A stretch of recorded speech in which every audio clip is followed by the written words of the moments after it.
here's another nice technique in case your student is bringing their chest too low. You can take a strap and you want to connect it so that the loop is about the width of their shoulders. And you'll place it on the arms, right around the triceps, just like that. Okay? So then come to plank, and you'll see as Carolina lowers down into her Chaturanga, the strap is physically going to stop her at the place that she needs to be and give her the support to sort of hover there. Okay, now go ahead and shift forward and up for upward facing dog. Good. You can take the strap off. Okay.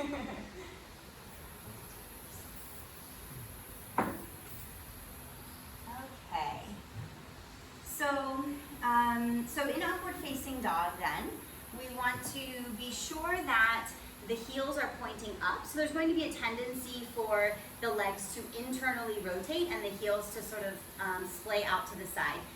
You want only the tops of the feet and the hands touching the mat. And again, the glutes are slightly engaged, but as relaxed as they can be as the heart comes forward, pressing into Hasta Bandha. Now again, to get to downward dog, first drop the chin, then bring the belly to the spine and lift the hips.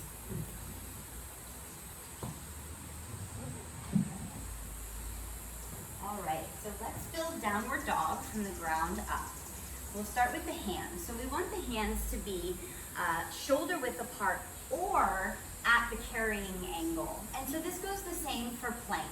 When a person opens up their arms and relaxes, this is called their carrying angle.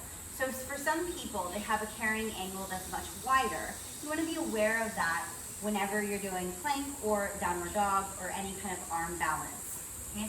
We have Hasta Bandha engaged, so the fingers are spread wide, index fingers forward.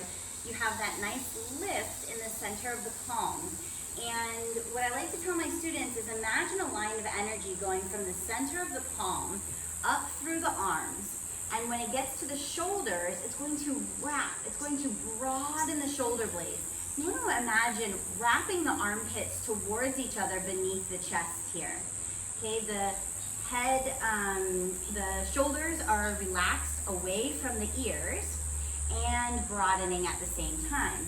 The neck is relaxed. The drishti or the gaze is between the thighs.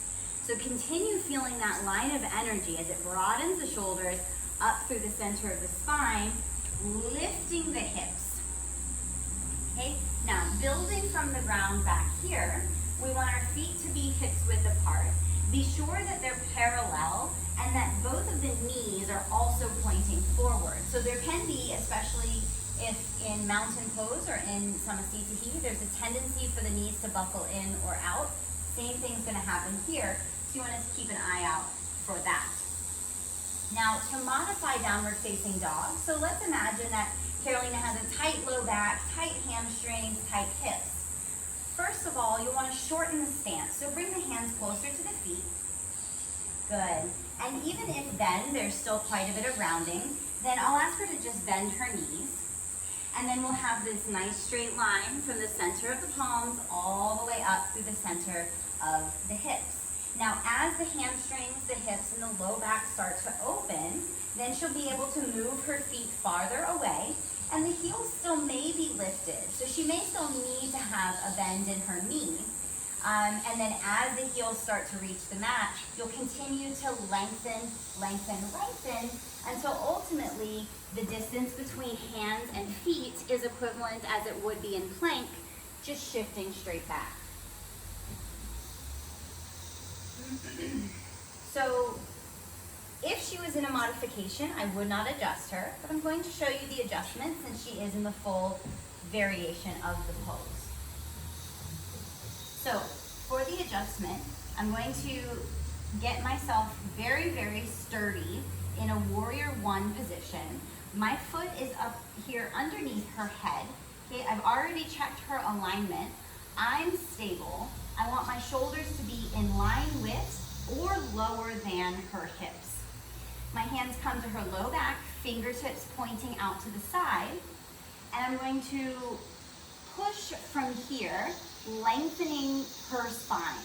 So whenever you're doing an adjustment, always think about the way that you can lengthen the spine by pulling the vertebra away from each other. So I'm pushing this way.